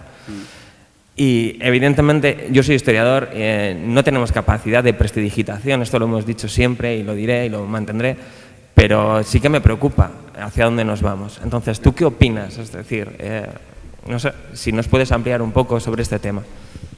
Gracias. Como veis, sentáis en una mesa con 3 botellas a un murciano y arrasa con toda el agua. Somos así. A ver, yo creo que lo más preocupante del momento es lo que he dicho antes, de que hoy el censor, en regímenes totalitarios el censor se ha visto como el malo por parte de la mayoría. Y hoy hay mucha gente que sí que considera, y dentro de la academia es bestial, que hay que poner límites, que no puede ser, que el discurso es peligroso, que el estudio es peligroso, que estudiar ciertas cosas, tocar ciertos autores es peligroso para todos. La cultura de la cancelación es asumir que es mejor cancelar expresiones culturales para todos. Es mejor para todos. Entonces, eso tiene acólitos. Yo no me preocuparía mucho. Yo me preocuparía más por lo de la novolatría, que al final es una desconexión con lo que realmente la cultura es. Tú eres historiador, va a haber pocos historiadores. Y los historiadores, bueno, es que hoy muchos historiadores son propagandistas. Se coge con cherry picking de la historia lo que nos interesa para contar, para levantar un mito. Es como el nacionalismo siempre ha hecho eso con la historia, ¿no? Siempre ha construido los mitos de esa manera. Pues hoy es que hay nacionalistas de todo, hay nacionalistas del género, o sea, ¿cuánta gente hay, cuántos historiadores hay investigando solamente cuántos gays había en realidad en la cultura? Tribales, ¿no? ¿Cuántos nacionalismos diferentes, ¿no? Y a mí eso es lo que me preocupa, porque no es que los pueblos que no conocen su historia estén condenados a repetirla ni cosas de esas, ¿no? Es que no se le da un valor a lo que sí lo tiene, un valor para todos, y sí se le da un valor a aquello a lo que se le perciben valores utilitarios. O sea, hay que estudiar, dentro de las humanidades, las humanidades tenían la bendición de ser el estudio de la gente inútil, ¿no? Vamos a estudiar lo inútil, no queremos ser útiles. Los de humanidades, eso es que lo hagan los ingenieros y eso, que sean útiles. Pero los de humanidades, pues, se entendía que es un interés un poco, no sé, por la inutilidad. El valor de lo inútil, ¿no? Que nuestro último premio nacional, ¿cómo se llama? Este que se acaba de morir, el italiano, el valor de lo inútil, habla precisamente sobre esto, ¿no? Sobre que el valor de las humanidades realmente es la inutilidad. Entonces, a mí lo que me preocupa es que en el pensamiento de la novolatría y en la tensión cultural identitaria en la que vivimos, demasiada gente considera que la cultura es una herramienta, es algo útil. Y por tanto la deforma. Necesita deformarla porque un estudio sistematizado de esos terrenos culturales te demuestra que no es útil, que no sirve a un fin. Me preocupa más eso. Me preocupa de la generación de mi hijo, que ya he dicho tiene 2 años y medio, qué pocos van a ir al memorial. ¿Qué pocos van a ir? A lo mejor los manda el colegio, pero donde te manda el colegio tú no haces nunca ni puto caso. En mi colegio me llevó al Valle de los Caídos. Me preocupa más eso. Yo creo que ahora estamos viviendo muchas molestias y que hay mucha gente pusilánime y cobarde que no pelea por su derecho a investigar lo que quiera, a decir lo que quiera, a escribir lo que quiera, por su derecho a la creatividad y a la investigación libre. Hay mucha gente pusilánime que se adapta y eso es molesto. A mí me molesta, me irrita. Y me irritan también los ofendidos profesionales, yo los llamo los pajilleros de la indignación. Me molestan. Hoy vivimos muchas molestias y vivimos entre pusilánimes, pero lo que me preocupa es lo otro. Lo que me preocupa es que yo sí creo que se ha roto la transmisión cultural. Siempre se dice, pero creo que hay elementos para preocuparse. Es que la novolatría es Hay un libro, claro, no estoy citando libros, Tecnópolis, de Portman, es un libro que habla de la fascinación tecnológica por lo nuevo, el efecto Concorde, todo esto, ¿no? Pero ahí están las semillas de esta novolatría en la que vivimos ahora, que es el repudio a todo lo que estaba antes que nosotros. La desconfianza hacia todo lo que estaba antes que nosotros. Eso es lo que me preocupa. Me preocupa que tanta gente considere que el machismo, el racismo que puede haber en Cervantes es suficiente como para ver a Cervantes con desconfianza. O sea, que los elementos inmorales que encuentras en las... Es que siempre es el fundamento de toda la censura, ¿no? Pero claro, aplicarlo hacia el pasado... ¡Uf! No sé cómo lo ves tú.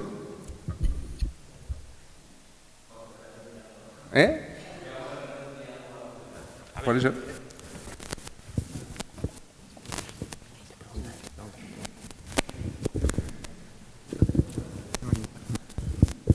Bueno, diálogos son interesantes, pero bueno. Sí. Ha mencionado al final, se ha referido al tema de la molestia y al principio... ¿No me oye? Sí. Ha dicho al principio que uno de los vectores de la cancelación es el tema de la pureza y ahora se ha referido a la molestia. Y yo quería preguntar por el papel del victimismo en esta expresión de intolerancia en el fondo, ¿no? Y eso pienso que tiene que ver un poco con un cambio en el umbral de la tolerancia a la frustración. Hay un libro de Fourès que se llama La generación ofendida, y yo creo que esa tentación de sentirse víctima, ¿no? Que por cierto, ya en el curso del que estamos, hay que recordar que una de las motivaciones fuertes para la actuación de ETA es considerar al pueblo vasco como víctima perfecta, como decía Joseba Arregui, a quien aprovecho para homenajear aquí. Me parece que esta sensación del victimismo, que es también un síntoma de narcisismo, pregunto si no es un componente de este síndrome que está tratando de explicar. La tribalización, el repliegue identitario, eso estaba en la segunda parte, claro, la cultura como identidad. La cultura como identidad y protegiéndose de las amenazas. Ahí está, la semilla del victimismo está ahí. Yo no creo que sea generacional, He leído el libro de Catherine Fourès, que es una de las de Charlie Hebdo, la de Generación Ofendida, y he leído otros. He leído La crítica de la víctima de Daniele Giglioli, que yo creo que es mejor. Ese está publicado en Herder, es muy pequeñito. Y habla el victimismo. Yo intento ver la censura como síntoma de y no como consecuencia de. Y el tabú como síntoma de y no como consecuencia de. Yo creo que si miramos el victimismo, estamos intentando curar la enfermedad tratando el estornudo o algo así. El victimismo a mí me parece una expresión del identitarismo. Y has mencionado ETA, claro. ETA para matar primero tiene que considerarse víctima, si no, no puede legitimarlo ante los suyos. Es que quieren acabar con nuestro pueblo, ¿no? Entonces tenemos que defendernos. Ellos desde el punto de vista victimista, la víctima nunca ataca. La víctima se defiende de una amenaza mortal. Y esa amenaza mortal es cultural. Es la disolución de tu cultura, es la impureza. Por eso empezaba hablando de la pureza. Entonces yo el victimismo lo veo como consecuencia de la pureza. Que la pureza está en el centro del repliegue identitario.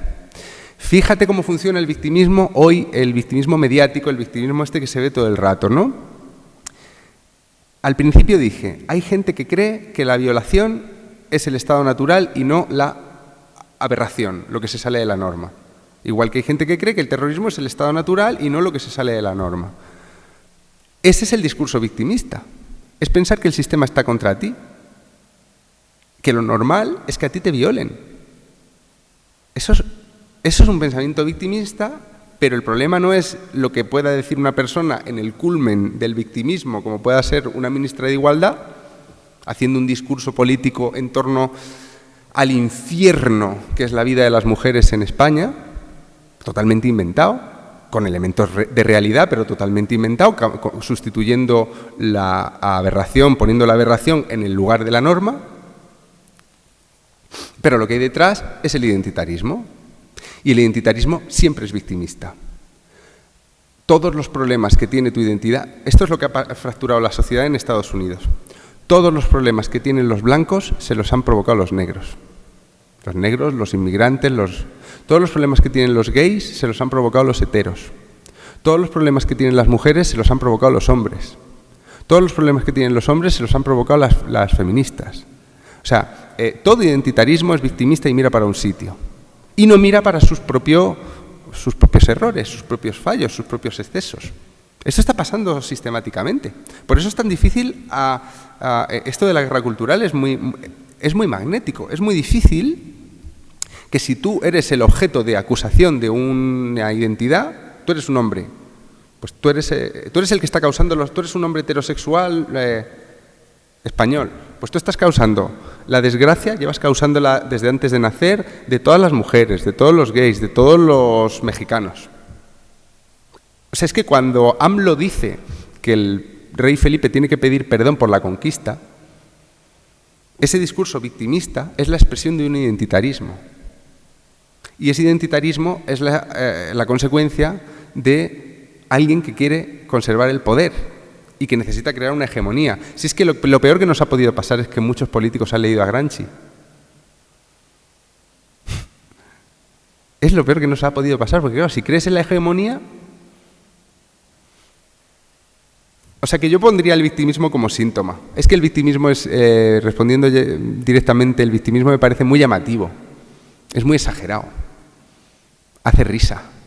Una persona muy victimista es ridícula, pero convence a los suyos, ¿no? Y entonces nos fijamos en eso, en ese discurso, como si ese discurso, como si el victimismo, lo que hace Giglioli, fuera la causa de, pero es que no. Está pasando otra cosa. Tú tienes que desconfiar mucho del otro para caer en el discurso victimista. Y esa desconfianza yo creo que estaba antes.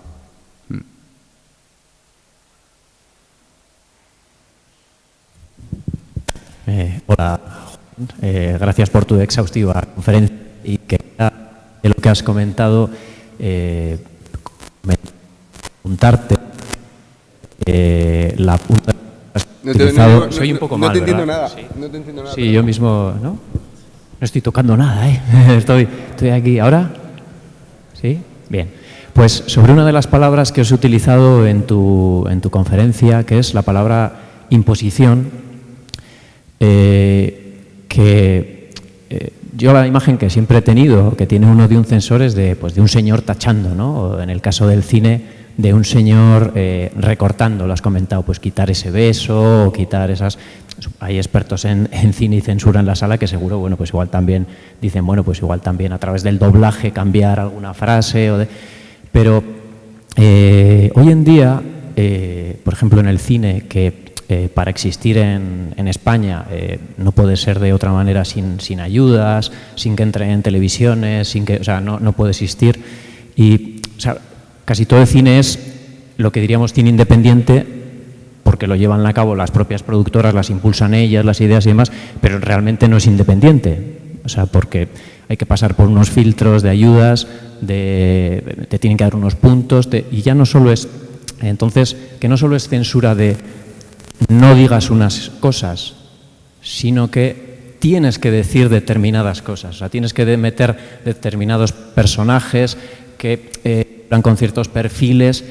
Ayer lo comentábamos en el post, ¿no? Un poco a la hora de elaborar guiones y demás. Entonces, que ya no solo es una censura en el que se quitan cosas, sino que para crear y conseguir, por ejemplo, el cine que se hace con dinero, es así porque una peli es muy cara, no existe no me la voy a hacer, eso no existe. Tienes que combinar esa censura, si quieres hacer algo, con una imposición. Te imponen decir ciertas cosas o tener ciertos roles o ciertos caracteres. Quería, a ver qué puedes comentarnos de esto.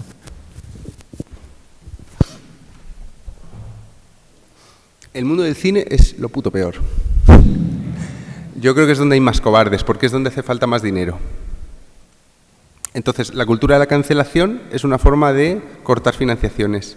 Lo que llaman cultura de la cancelación no es que te insulten o te tal, al final siempre está el dinero. O sea, la cultura de la cancelación existe en el capitalismo. En una dictadura como la China hay otras herramientas para que el discurso vaya por un lado y no por otro. Pero siempre que se dice esto no, se dice esto sí, está implícito. Fijaos lo que está pasando, y con la cultura, o sea, por ejemplo, con parte de ese discurso que te obligan hoy todavía a meter, o con parte de ese discurso que hoy no se puede meter en el cine, sobre todo cuando es comercial, etcétera, con eso va a acabar también el mercado, que es el que ha creado ese problema. Está pasando con eso de las películas demasiado woques, que están pegándose unos trompazos en la taquilla tremendos, porque son basura, son propaganda. Y la gente no es del todo idiota. Al final, pues tú quieres que te den un buen rato, que pases ahí viendo superhéroes y tal, y que te dejen en paz con cómo tienes que ser. Entonces el exceso en eso que tú dices también provoca su propia muerte, ¿no? Y yo creo que ya lo estamos viendo. A mí nunca me ha preocupado que las películas sean woke, siempre lo he denunciado tal como casi entre risa. Me hace gracia que se crea que viendo Spider-Man se puede conseguir que un niño se comporte de una manera y no de otra, o así. O sea, es que me parece de una ingenuidad bestial. Los productos adoctrinadores siempre brillan por su escasa calidad, ¿no? Es muy difícil hacer un producto adoctrinador, una película adoctrinadora de buena calidad, ¿no? Así que eso yo creo que ya va a cambiar, pero lo que me ha deprimido de esta época, que yo creo que está empezando a cambiar, es la poca lucha, la poca resistencia que ha puesto el sector de la gente del cine. En particular en España me da mucha rabia ver cómo ahora ponen el grito en el cielo porque en un pueblo de mierda han quitado Lightyear, que es una superproducción de Hollywood y que es un cine de verano de un pueblo, y han quitado... O sea, me da rabia que gente que vive sistemáticamente bajo esa censura, que son la gente del cine, proteste por eso. Oye, limpiad lo vuestro, ¿no? Luchad por vuestros derechos antes. Yo ayer te conté, la voy a contar aquí, una anécdota que me parece maravillosa, que es que un amigo guionista acepta, como normal, que para recibir un dinero de la Generalitat y poder hacer su película, le cambien el final. Y le cambien el final en torno a un gesto que al subnormal de turno, lo estoy usando muchos tacos en esta parte, pero bueno, le parece como que está haciendo el mundo peor. Esa película es una pareja de feos, una chica muy gorda, pero muy hecha pa'lante, y un tipo calvo que se está quedando calvo y que está todo el rato buscando en internet foros de no quedarse calvo y tal, y está muy preocupado con eso. Dos personajes muy patéticos por distintas razones, uno por su personalidad y otra porque los hombres no la miran, porque es muy gorda, pero es una tía muy lista. Esos son los personajes. Esta película es un romance de esos que no se completan, que tiene una comedia romántica. Es muy difícil que acaben juntos, el espectador quiere que acaben juntos, mantiene la tensión con eso y al final acaban juntos, final feliz. El final feliz que escribió mi amigo, este guionista, era que ella le dice a él: déjate de tonterías, ya, deja de remolonear. Y le hace una felación. Ella le baja los pantalones, déjate de tonterías, ¡pum! Vamos a querernos. Acababa así, ¿no?, la película. En la Generalitat esto no gustó. La película tenía que acabar de forma empoderante. Y entonces acababa con ella diciendo lo mismo, pero cogiéndole la cabeza a él y haciendo que la felación se la hicieran a ella. Fijaos qué estupidez. Pues esto es continuo. Cuando hay dinero público, cualquier gilipollas de turno con la huchita te mete un corte de estos, te mete una cosa y tú lo aceptas. Y lo llevan aceptando mucho tiempo. Y las películas cada vez se parecen más en ciertas cosas, claro. Lo que acaba pasando es, en términos estadísticos, pues es que los personajes femeninos acaban siendo un engrudo ideológico, ¿no?, que no se cree nadie, perfectos, personajes perfectos, y los personajes masculinos, pues o bien son patéticos, o bien están escuchando mucho, o ¿no?, en ese cine particular de entretenimiento, y la gente se cansa. O sea que el mercado creó este problema, el dinero es huidizo, se asusta, oye, si esto es políticamente incorrecto, mejor pongo mi dinero en esta otra cosa que es un poco más neutra y bobalicona. El dinero creó el problema, pero el dinero ahora lo va a solucionar, porque es claro, si el público se harta de ver tus mierdas políticamente correctas. La película más vista del fin de semana pasado en Estados Unidos es una que durante 8 años se intentó censurar. Han estrenado Indiana Jones inclusiva, O sea, la nueva Indiana Jones, pues con todos los parámetros perfectos, una chica muy fuerte que le va a sustituir y pum, ¿no? Y un poco ese rollo de cállate viejo, que ahora las cosas se hacen así. Un Indiana Jones, y creo que no está mal la peli, que es de aventuras, o sea, que tiene cierto nivel, está bien, pero está dentro de lo correcto. Bueno, pues Mel Gibson se ha follado en taquilla a Indiana Jones con una película que él ha producido de un director que durante 8 años no conseguía que su película se hiciera, porque es un thriller que toma como cierta la teoría de los pedófilos en las élites, la teoría QAnon. Una teoría de ultraderecha que hay allí, que en parte está detrás del asalto al Capitolio. Bueno, es que esa teoría es una buena trama para un thriller, claro. Pero como están tan asustados, pues esa película se ha intentado boicotear, impedir el rodaje, la distribución, y hasta que ha llegado Mel Gibson y ha dicho, tiramos para adelante con ella. Al público le ha gustado. Pues eso será lo que salve a Hollywood, el mercado. Lo mismo que lo condena sistemáticamente. Y en España, como no tenemos mercado cinematográfico, pues estáis más jodidos. Porque el mercado no.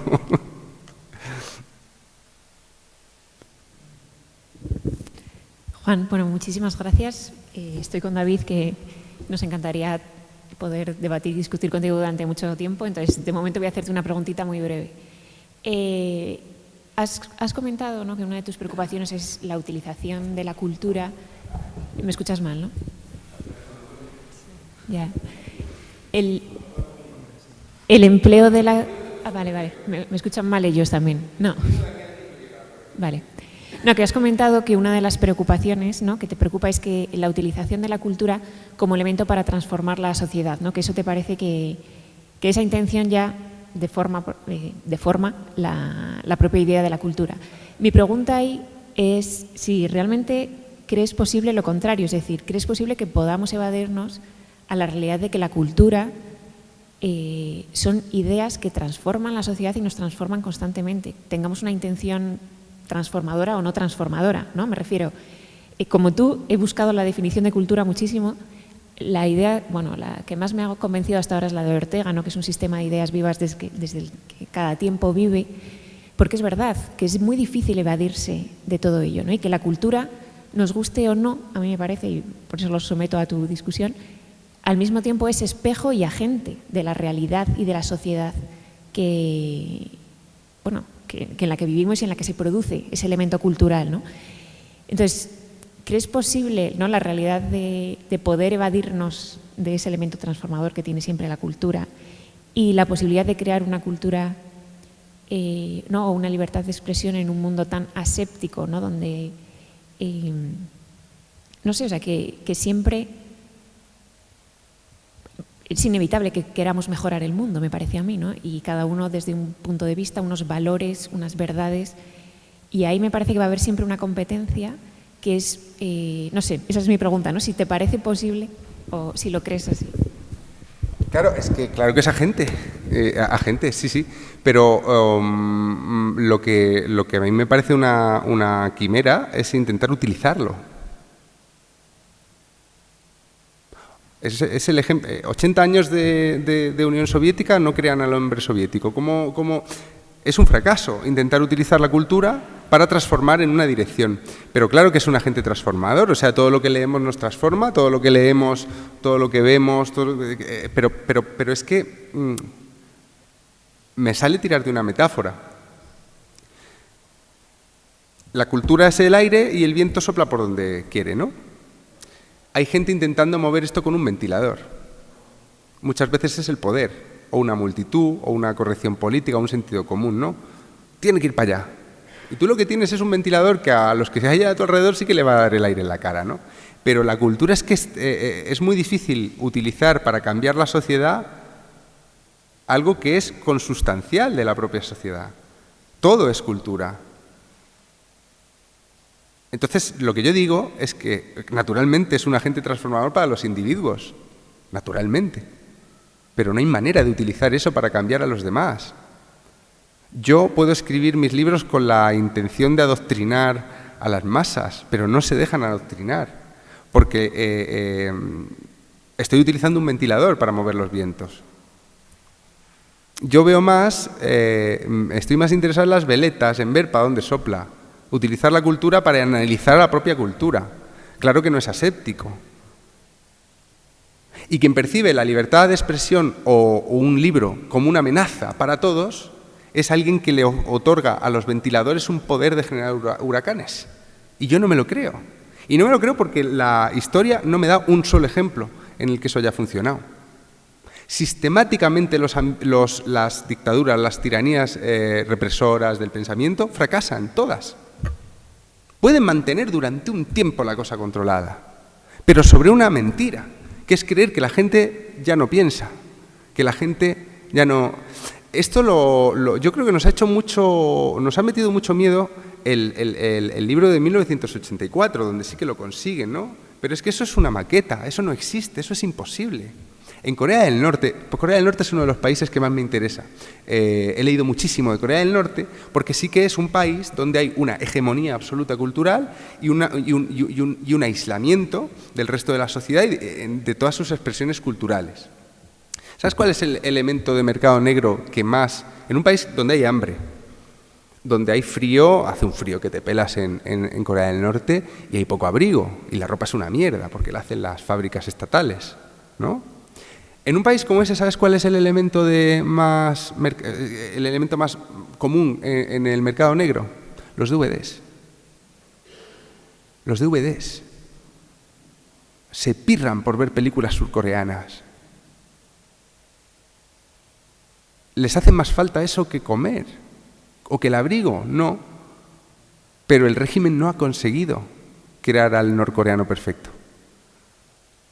Entonces, ¿qué esperanza tiene el que quiera utilizar la cultura para cambiar cómo piensas tú? ¿O cómo pienso yo? ¿O cómo pensamos todos, que somos un desbarajuste?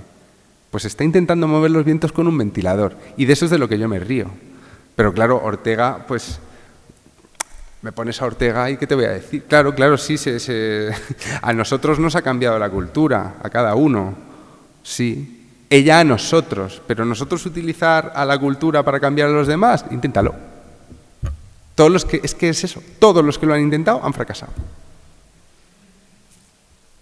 Estoy deseando ver al siguiente que lo intenta. Me voy a sentar ya ahí preventivamente.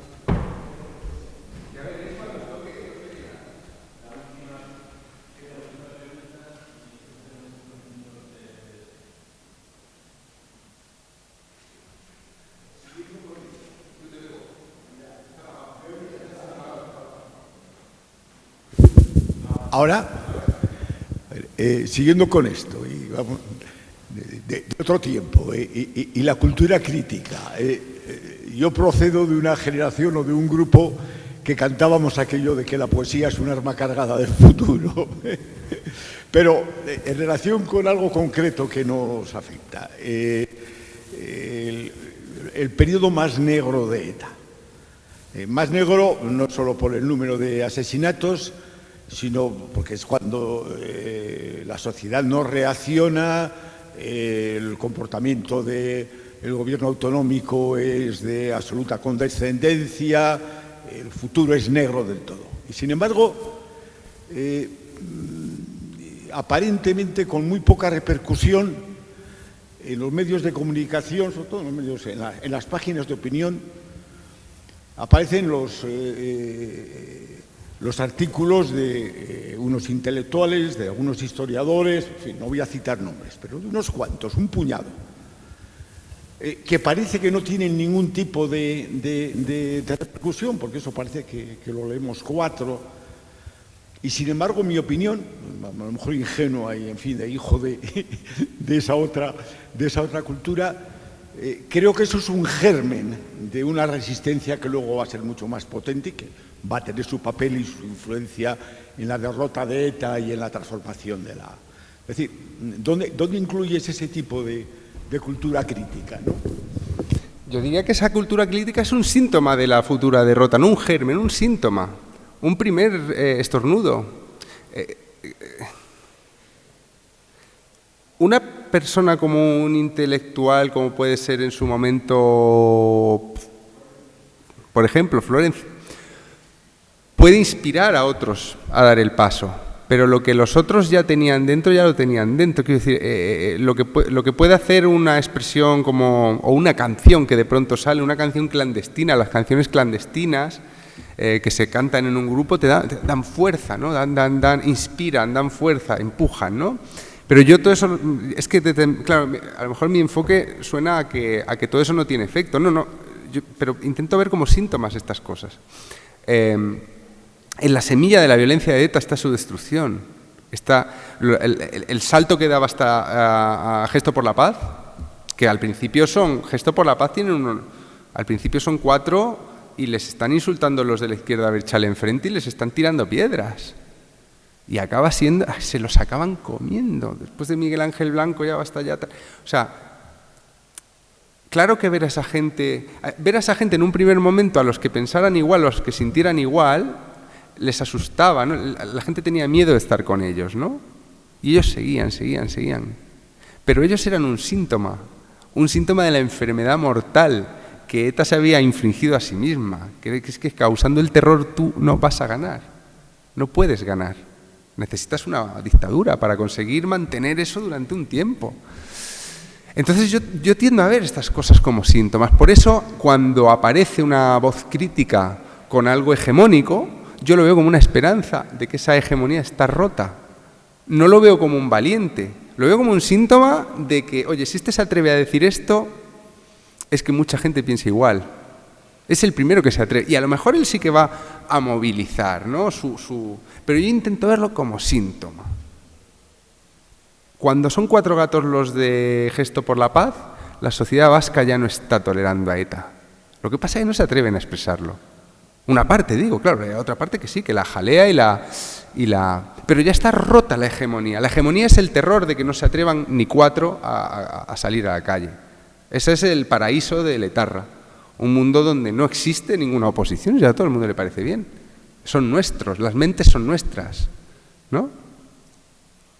Pues no, porque cuando aparece uno, tú te lo quieres cargar pensando que ese es el que te va a hacer daño, porque va a contagiar las ideas malignas. Pero ese es un síntoma de que esas ideas malignas ya están circulando, es el primero que se ha atrevido. ¿Cuánta gente lee a los periodistas críticos con los periodistas más valientes, incluso los que se cargaron? A mí me lo dijo Calleja esto. Calleja fue profesor mío en la Carlos III.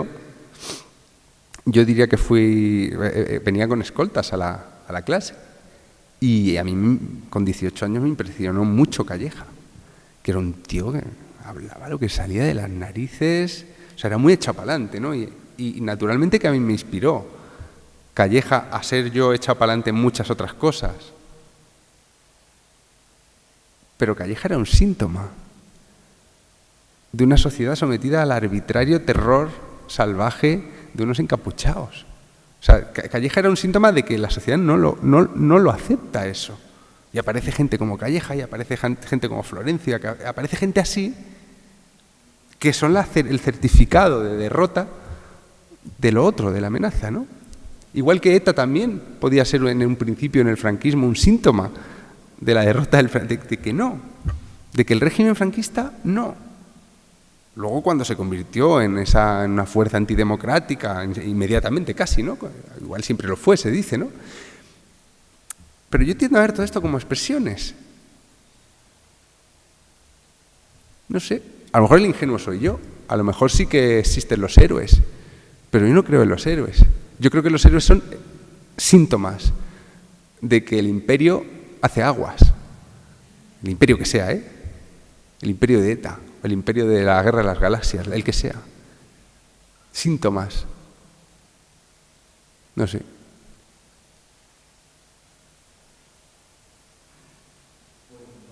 Por terminado por el momento, tenemos 5 minutos para tomar un café o salir al jardín y luego reanudamos con la siguiente tanda que dirige Gaizka.